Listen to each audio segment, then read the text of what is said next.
Ito po ang hamon namin kay Yusek Claire Castro, abogado naman siya. At sabi niya, magaling siya, no? Siya lang maghain. Bakit hindi siya maghain? Siya ay isang public official. Kung sa tingin niya may krimen, maghain siya ng demanda. Kami nga po sa Citizens Crime Watch, wala naman kami sa gobyerno, hindi naman kami sumasahod sa gobyerno. Nagde-demanda kami kapag tingin namin may krimen. So hinahamon ko po si Auntie Claire. Auntie Claire, ikaw na magdemanda at magharap tayo sa hukuman. Kung talagang naniniwala ka dyan sa pinagsasasabi mo na may large-scale estafa, ay di magdemanda ka. Katungkulan mo yan bilang public official. Ngayon, pag hindi ka makapagdemanda ng large-scale estafa, kamote ka. Dito lang sa naging kaso po ni Congressman Leandro Leviste, laban po dito kay Yusek Claire Castro. Ang ilan po ay nagtatanong, bakit hindi po walang kulong, kundi pera lang po yung pananagutan ni Yusek Claire dito po sa naging isa ng pangkaso o civil libel ni Leandro Leviste. Ay, salamat po sa tanong ninyo. Ano po? Unang-una ay ang gusto lamang po kasi ni Congressman Leandro Leviste ay ma-vindicate o at maibangong puri yung sinira na reputasyon niya ni Naku po, nawala po ang linya ng komunikasyon ni Attorney Ferdinand Topacio. Balikan po natin yan, kaugnay pa rin po yan doon sa civil libel na isinampa po ni Congressman Leandro Leviste laban po kay Yusek Claire Castro kamakailan. Balikan lamang po natin yan. Samantala, dito muna tayo sa presyo naman o sa toll rates ng NLEX. Ako po, nagsisimula na po ngayong araw ang pagtaas ng toll rates sa North Luzon Expressway o NLEX. Ang karagdagang toll rates, particular na po dyan po sa open system sa Balintawak, Caloocan, Mindanao Ave hanggang north ng Marilao. Ang Class 1 po vehicles ay yung mga regular na kotse o SUV ay may dagdag po na 6 pesos. Ang Class 2 o yung mga bus at maliliit na truck ay nasa 12 pesos. At ang Class 3 naman o yung mga malalaking truck ay nasa 16 pesos po yung karagdagang toll rates. Sa closed system, particular na po dyan po sa north ng Marilao hanggang Santa Ines, Mabalacat City, bawat kilometro po at VAT exclusive may dagdag po na 26 centavos ang Class 1, 65 centavos naman ang Class 2 at 78 centavos naman sa Class 3. Sa Class 1 naman dyan po sa Subic Tipo, may dagdag po na toll rates na 3 pesos, 6 pesos na dagdag naman po ang Class 2, 7 pesos naman ang Class 3. Particular, dyan naman po sa NLEX end-to-end o particular na sa Marilao hanggang Santa Ines, Mabalacat City, ang Class 1 ay may dagdag po na 24 pesos na toll rates. Ang Class 2, 60 pesos na dagdag at 72 pesos naman na dagdag toll rates dyan ang Class 3. Ang hakbang po ito ay ikalawa at huling tranche ng aprobadong periodic toll rate adjustment na nakatakda pa sana noong 2023. Ayan, balikan natin si Attorney Ferdinand Topacio. Attorney, naputol po tayo. Ay, opo. Sorry po about that. Mahina yata yung signal dito. Baka sinasabotahe tayo ng Malacanang. Opo, tuloy niyo po, Attorney. Opo, katulad po ng pagpapaliwanag ko po kanina, ang gusto lamang naman po ni Congressman Leandro Leviste ay maibangong puri o maiangat ulit yung pag-aalipusta po at pagyurak sa kanyang magandang pangalan ni Yusek Claire Castro. Noong sinabi nito at sinagundahan niya yung sinabi ni Ombudsman Jesus Crispin Rebulla na yung prangkisa ay parang ninegosyo niya, meaning si Congressman Leviste, at nagkaroon pa po ng mga pahayag na para bagang sinasabi pa na gumamit ng impluwensya ang pamilya ni Congressman Leviste upang makuha po yung prangkisa nung panahon ni Pangulong Duterte. Opo, mas madali ho bang maabsuelto o madepensahan ng respondent kung may kulong po kasama doon sa kasong isinampa po ni Congressman Leviste? Actually po, ang elemento po na kailangang patunayan ay pareho rin po sa criminal libel or cyber libel. Unang-una, yun yung nga pong paninirang puri. Pangalawa, yung ito ay isiniwalat sa maraming tao sa pamamagitan ng pagpapahayag either sa traditional media or sa internet. Number 3, nakikilala yung inaalipusta. At number 4, may mali siya. Ngunit, ito pong civil libel, ang kinakailangan lamang po rito ay tinatawag na preponderance of evidence. Kung baga sa percentage, kung ikaw dito sa civil case ay naka 51% na, samantalang 49% naman yung kabila, ay panalo ka. Sa criminal case po, ang quantum of evidence ay yung proof beyond reasonable doubt. Ibig sabihin, mas mabigat po ang iaatang sa iyong responsibilidad ng hukuman na mapatunayan mo bago po ma-convict sa criminal case. Opo. Marami din po nagtatanong, attorney, kung bakit si Yusek Claire Castro lamang at hindi po kasama ang ombudsman o itong DOE secretary na multa po sa kanya. Hinggil nga po dito sa kanyang kumpanya.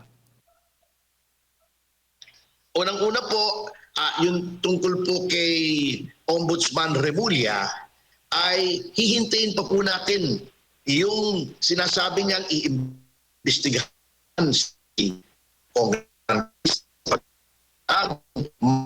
yung pag-aakala na yung prangkisa ibinenta, hindi po ibinenta yung prangkisa. Baka nalito lang po sila sapagkat dalawa po yung solar na kumpanya na may pangalang solar. Ay yung SPNEC, which is Solar Power New Energy Corporation, at saka yung solar para sa bayan.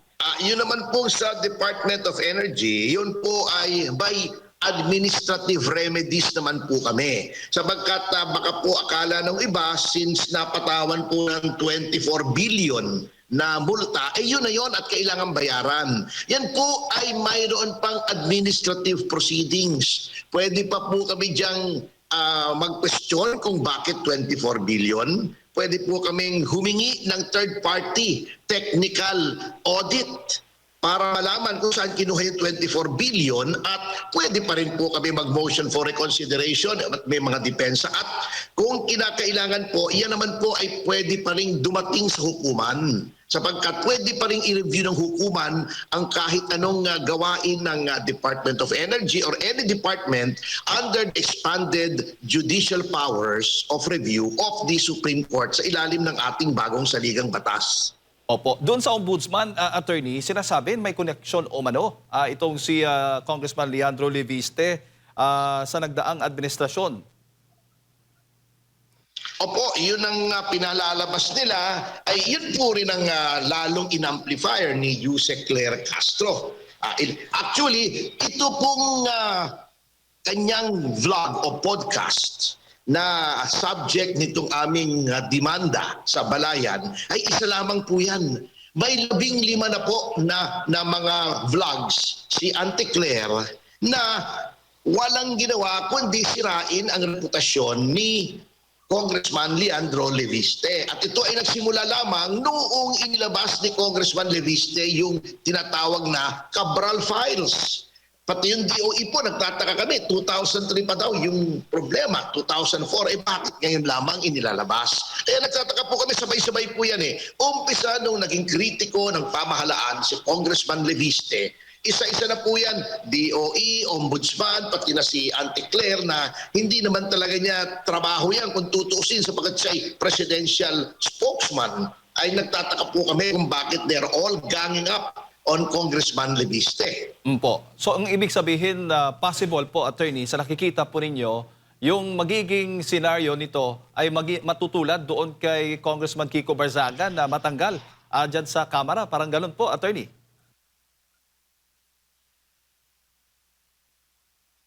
Hindi ko po alam kung anong adhikain nitong mga ataking ito. Pero para sa amin po, very obvious that these are targeted attacks against Congressman Leviste. Sunod-sunod po yan, may coordination yan, tatlong ahensya na yan, at hindi po maaaring palampasin ni Congressman Leviste.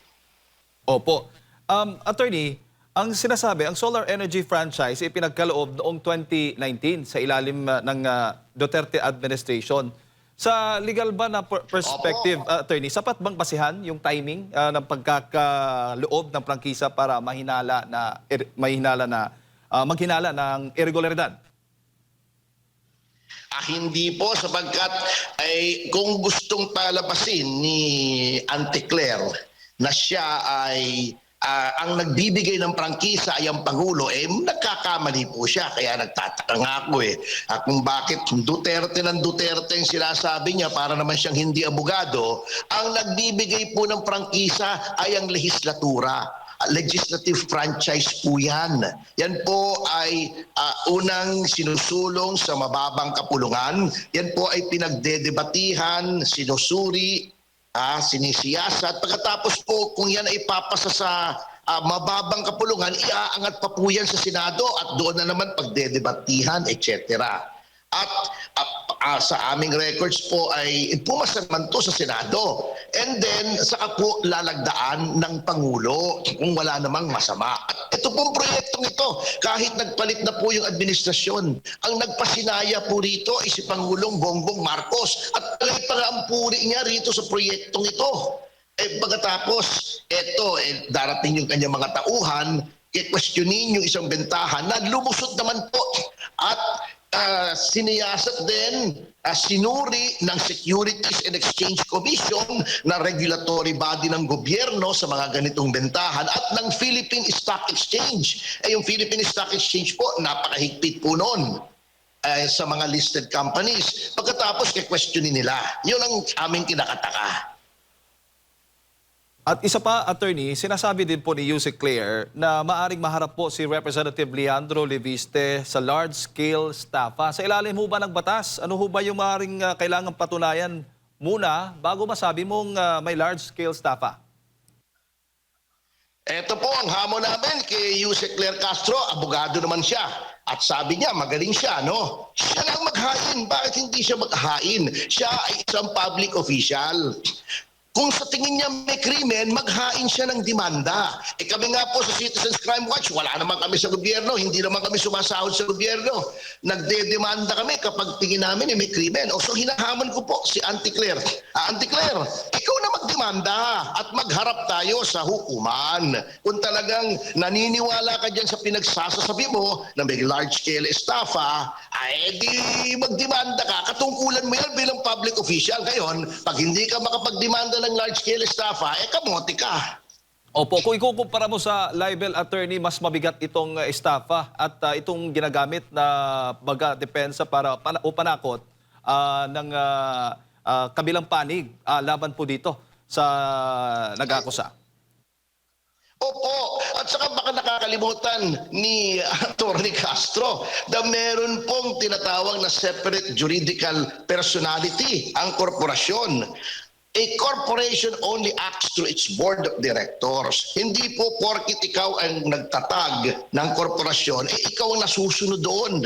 Isa lamang pong opisyal si Congressman Leviste doon sa korporasyon. Yun po ay may board of directors. At iba po yun, hiwalay yung Solar para sa Bayan, yung SP New Energy Corporation sa personalidad ng isang individual. Palagay ko po, may LBM si Auntie Claire nung tinuro yun sa law school kaya hindi niya narinig yung lecture. Opo. Pero nakapagtataka, attorney, bakit nakatutok doon sa negosyo o kumpanya ni Congressman Leandro Leviste at hindi po doon sa hawak po niyang files o yung tinatawag ng Cabral files? Bakit hindi po doon nakatuon ngayon yung investigasyon? Wag na po tayo magtaka, talagang nililihis po nila yung usapin sa tungkol dyan. Ako nga po nagtataka kay Ombudsman Remulla. Ito po ay mga pribadong transaksyon. At tulad po ng paulit-ulit naming sinasabi, hindi po prangkisa ang involved dito. Wala pong nagbenta ng prangkisa rito. Yung may hawak po ng prangkisa, yung Solar para sa Bayan, ay hiwalay pong kumpanya doon sa SP New Energy Corporation. Nagkataon lamang na itong dalawang ito ay parehong may kaugnayan kay Congressman Leviste at may solar sa kanilang pangalan. Ngunit wala pong prangkisa rito, walang government na transaction ito, wala pong kontrata sa gobyerno yung pagbenta ng SPNEC sa Meralco na isa ring pribadong korporasyon. So bakit sumasawsaw ang ombudsman? Alam nyo, nagkakamot na lang po tayo ng ulo dito pagka nagsalita si Ombudsman Remulla Attorney, bago ko lang ipasa kay partner Admar,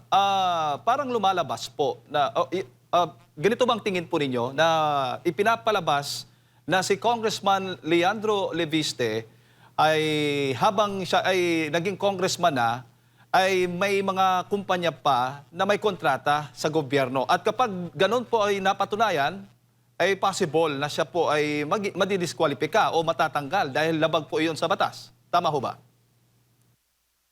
Unang-una po, yung ganun nga po ang gusto nilang palabasin sapagkat ito nga Cabral Files ang kanilang pinagpuputok ng butsi sapagkat meron pong mga initials doon sa Cabral Files na nasa possession ni Congressman Leviste na may nakalagay na mga OP na nagtuturo sa Office of the President at ES. So yun ang wala naman sinasabi si Congressman Leviste kung ano yun, basta nakalagay lang doon. Pati nga yung proyekto ni First Lady, mukhang meron daw doon, sabi nung iba, na lumalabas na merong proyektong care of the Office of the President. So, hindi po natin alam kung totoo yan o hindi. Ngunit, para sa akin, ito yung ugat niyan na sa halip na sila ay mag-imbestiga sa flood control, nililihis nila yung usapin at pinalalabas nila na may anomalya si Congressman Leviste na wala naman po. Attorney, magandang umaga, si Admar po ito. Sir, si Yusek Castro ay napatanong po kung sino ba yung nasa likod nito. Parang naniniwala siyang meron pang nasa likod ni Congressman Leviste. Kaya nga po nangyari itong pagsasampa ng kaso. Meron pa ba, Attorney? Meron po, ako po yung nasa likod niya kasi nung naglalakad po kami papuntang hukuman, mas mabilis maglakad si Congressman Leviste, bata pa yun So nahuli ako yung nasa likod niya. Opo. Pero meron din siyang isang sinabi po, si Yusek Castro, na parang kinukot lang naman daw niya yung unang mga sinabi ni Ombudsman Remulla. Bakit siya lang ang siyang napagdiskitahan at meron nga siyang puna doon sa payag ni Congressman Leviste na porket kaibigan ng kanyang nanay na si Senador Legarda itong si Remulla at ako ay hindi kaibigan kaya ako sinampahan ng kaso. Attorney. Opo, ganito po kasi yan. Anyway, to seriously answer your question na kung may nasa likod, kailangan pa bang may isang taong mag-udyok sa isang katulad ni Congressman Leviste na sa edad niyang 32 years old ay nakapagtayo na siya ng multi-billion peso na negosyo, nanalo pa siya para sa House of Representatives. Hindi na po kailangan may nasa likod niyan o mag-udyok. May pangalan po yung tao na pinoprotektahan. Magandang pangalan, not only sa politika, kundi sa business community. Hindi na po kailangan may magtulak doon o mag-udyok. Gaslighting lang po yung si Auntie Claire. Alam nyo, lumang style na po yan, Auntie Claire, at booking na booking ka. Kung ano man yan, sagutin mo na lang sa korte, hindi yung vlog ka ng vlog at kung ano-anong sinasabi mo. Sub judice pa nga yan, Auntie Claire, baka makontempt ka pa nga dyan kung minamalas-mas ka Ngayon, yung sinasabi naman po kung bakit hindi na-demanda, at na-explain ko po yan kanina earlier, at ang kinakataka ko kay Auntie Claire, bakit niya i-quote si Ombudsman? Akala ko ba si Presidente, siya yung spokesman ng Presidente? Bakit naging spokesman na rin siya ng Ombudsman? Which leads me to my next point. Yan po ang problema Hindi po independent yung Ombudsman. Nakikita naman natin yung kaugnayan between the Office of the President and the Ombudsman. Bakit? Sapagkat utang na malaking utang ng Ombudsman na siya'y naging Ombudsman, yung kasalukuyang Ombudsman ngayon, sapagkat nakita naman natin kung paano pinilipit ang batas binaliwala ang batas, nagbendalo at talagang ipinilit, binraso na maging ombudsman si Remulla. Opo, attorney, hindi po ba ibabalik ni Congressman Leviste ang tanong kung sino nga ba ang nasa likod kay Yusek Castro, considering mahigit 100 na pong mga videos yung nabanggit niyo po na nagtatalakay sa issue against dito kay Congressman Leviste? Ay talagang yun nga po, hindi na po kailangan itanong kasi obvious naman po kung sinong nasa likod nito. Ito ay isang targeted attack against Congressman Leviste dahil yung kanyang mga expose ay nakakaapekto na. At yung Carbral files para sa analysis ng iba ay nagtuturo directly sa Malacanang tungkol dito sa flood control project. So, they cannot question the message. They are shooting the messenger. Sinisiraan nila yung messenger. Lumang style naman po yan at alam natin yan. At alam nyo, with the very low trust rating of the President, alam natin na hindi na po kinakagat yan ng taong bayan. Wala na pong naniniwala sa kanila. Opo. Sa tingin niyo po, may nilabag si Undersecretary Castro sa parang pagiging dual entity niya na siya ay parang tagapagsalita o representative ng Malacanang o ng Pangulo ng National Government bilang siya ay Palace Press Officer at siya ang mas laging nagbibigay ng mga pahayag, representation sa gobyerno o di kay Pangulong Marcos Jr. Tapos meron pa siyang sariling channel or nagva-vlog po siya na lagi niyang nililinaw na outside ito sa kanyang trabaho bilang Palace official attorney. Ay, hello po, Sir Admar. Opo.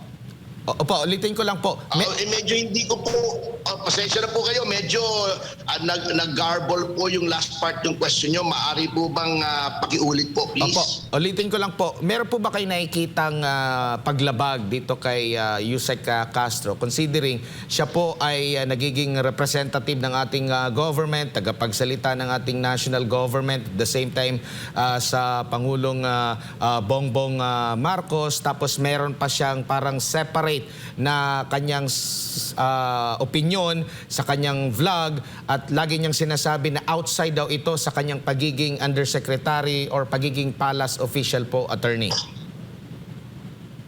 Ay, opo, mayroon pong paglabag, may maaring paglabag sa RA 3019, yung Anti-Graft and Corrupt Practices Act, sapagkat yung kanyang personalidad as an undersecretary ng Presidential Communications Office, ibig sabihin, may control siya sa communications apparatus ng ating gobyerno, ay ginagamit niya upang manira ng puri ng mga tao na hindi naman yun ang sinasabi officially ng Pangulo. So, kung ginagamit niya po yan, ay pwedeng idemanda po yan ng graft under yung catch-all po na causing undue injury to any person. Maaari din po siyang idemanda administratively. Kasi meron pong mga pamantayan ang conduct ng isang public official na maaring nalabag po niya. Pinag-aaralan po namin lahat yan. Yung anti-graft po, actually, kahit sino, pwedeng magdemanda po yan sa ombudsman. Kahit po ako, pwede ako magdemanda dyan hindi kailangan si Congressman Leviste po yan. Anyone who has knowledge noong ginawang act that may constitute graft. Opo, kasi parang magdadalawang isip, magkakaroon ng kalituhan kung ito bang kanyang sinasabi, lalo na sa kanyang vlog, ay panig pa rin or side pa rin ng national government. So sa tingin nyo, dapat pumili na lang si Undersecretary Castro kung gusto ba niyang maging isang opisyal ng communications o di kaya ay maging political blogger, attorney? Opo, yun nga po nahahalo, which we think is improper. Kaya nga po, diniscuss ko rin po sa aking kliyente na maaari rin pong administratively liable as well as criminally liable, hindi for libel kung ayaw niyang libel, kundi under the provisions of the Anti-Graft and Corrupt Practices Act. So pinag-aaralan po namin yan sa ngayon kung dapat po ito i-pursue But in the meantime po, abala pa po si Congressman Leviste. I understand meron pa po yatang isang pagdinig sa araw na ito sa Blue Ribbon Committee kung saan nandoon po siya katulad ng pagdalo po niya kahapon. Opo. Attorney, siguro huli na lang, yung 24 billion po na multa kay Representative Leandro Leviste, yun ho ba ay pinal na at or wala pong remedyo doon, wala pong aksyon na gagawin ang panig po ng Leviste? Ay marami pong remedyo po doon eh. Yun pong 24 billion na sinasabi. Kumbaga, parang letter of demand lang po yun eh. Na yun ay nanggagaling lamang sa isang panig. At para sa amin po, yun ay hindi lamang arbitrary, kundi yun po ay lumalampas po sa purpose ng administrative fine at nagiging punitive na. Marami pong remedyo ron. Unang-una po, Sir Admar, pwede kaming humingi ng motion for reconsideration sa DOE kung bakit ganon. Or pwede rin po kaming humingi under yung loss ng mga ganyang government contracts. Ay pwede po kaming humingi ng third-party technical audit na sinasabi namin, teka muna, kumuha tayo ng isang impartial na expert sa mga ganyan.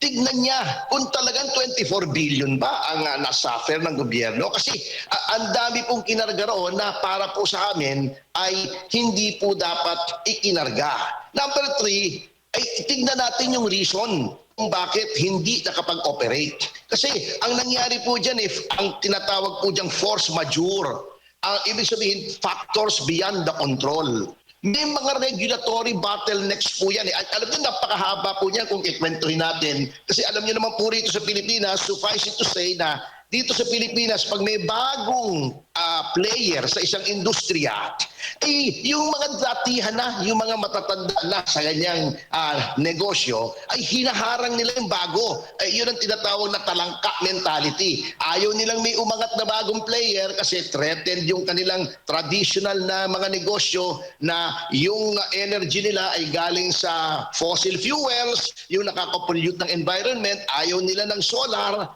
kasi mawawala sila ng negosyo kung ano-ano pong mga balakid o obstacle ang kanilang inilalagay sa daanan. Pati po yung mga permit ay hindi po ibinibigay. These are regulatory bottlenecks na wala po sa control nitong solar para sa bayan. So marami po factors to eh. Hindi naman porket sinabi ng DOE 24 billion, dapat bayaran na yon. So saywar lang po yan ng DOE. Saywar lang yan. Kasi ang DOE, under yan ng presidente. So alam na natin yan kung bakit ginagawa yan para masira yung pangalan ni Congressman Leviste. Pero attorney, doon sa isang panayam namin kay Congressman Leviste, may nabanggit siya na baka hindi nga siya yung pagmumultahin, kundi yung nakabili ba ng shares ibang tao. Baka akala lang nila sa kanya pa rin, considering siya yung kilala and dati sa kanya yung mismong kumpanya po, attorney.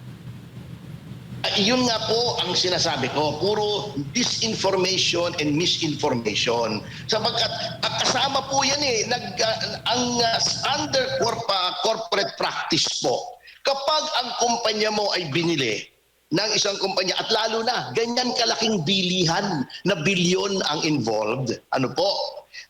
May due diligence po yan. Tingin nyo ba naman si Mr. Panghilinan yayaman ng ganyan kung hindi magaling na negosyante yan. Yan po ay tinitingnan lahat, not only the assets of a corporation na binibili, kundi yun din pong mga maaring maging liabilities. At pag yan ay binili mo na at nag-due diligence ka na, ay assumption na yan at saka yung successor in interest principle na sinasabi na kapag ikaw ay bumili ng kumpanya, lock, stock, and barrel, in this case, a substantial block of shares, you step into the shoes of the corporation, of the former owners of the corporation. Opo. Yan po ang hindi sinasabi nila at yan ang hindi naunawaan ng iba. Opo. At baka hindi rin naunawaan ni Ante Claire. Opo, yan ang malinaw, attorney, na sa ngayon hindi na po aktibo si Congressman Leandro Leviste dyan po sa Solar Philippines na pinagmulta nga ng Department of Energy at yung ownership naman ng mga power firm po ni Congressman Leandro Leviste ay nasa salin naman po lahat. Kaya kung sino man ang gustong maghanap ng impormasyon, nandoon. May disclosure po yan. O may disclosure, but then arm's length na. Ibig sabihin, wala na siya sa day-to-day operations. Yun po ang tinatawag na conflict of interest. Ang problema po kasi, may nagtanong doon sa press con na isang reporter na nahawa yata kay Dan Fernandez na nag-google lamang ng kalahating oras. Akala niya, yung pinag-aralan ng abogado ng 4 na taon ay nakuha na niya. Hindi po basta ganun kasimple yun. Magkukot ka ng provision ng batas, magkukot ka ng constitution, hindi mo alam yung mga decided cases, yung mga principles involved, hindi po ganun kasimple yun. Kaya yun ang sinasabi ko po sa mga nagtatanong, masyado pong komplikado ang batas at hindi porket nabasa mo sa Wikipedia na ganito ganon, alam mo na. Ang huling mensahe ko po sa ating mga kababayan ay, mga kababayan ko, alam niyo po si Congressman Leandro Leviste ay maaaring nanahimik na lamang. Hindi niya kailangan gawin ito. At alam niya na meron siyang mga negosyong maaring tamaan kung siya ay mag-iingay, lalo-lalo na kung ang magiging kalaban niya ay ang kasalukuyang administrasyon. Ngunit hindi po niya mapigil ang kanyang sarili na sa nakikita niyang talamak na korupsyon, anomalies, pagnanakaw ng daang-daang bilyon sa gobyerno ay manahimik po siya. It was his sense of patriotism that compelled him na gawin ito. Ngayon, eto, hinaharas po siya. Dapat pong suportahan natin si Congressman Leviste sapagkat ang kanyang adhikain ay ipakita ang katotohanan upang magkaroon ng katarungan ng ating mga kababayan. Ngunit ginigipit pa po siya, sinisira ang kanyang pangalan at pinapahirapan sa kanyang mga negosyo. So yun po ang aking panawagan. Suportahan po natin si Congressman Leviste. Mr. Leviste did not have to do this. Pwede naman siyang manahimik na lang at enjoy na lang niya yung kanyang kinita sa malinis na paraan. Ngunit napilitan po siya na ito po ay ilabas yung mga anomalya sapagkat ito ay katungkulan niya bilang isang public official at bilang isang Pilipino.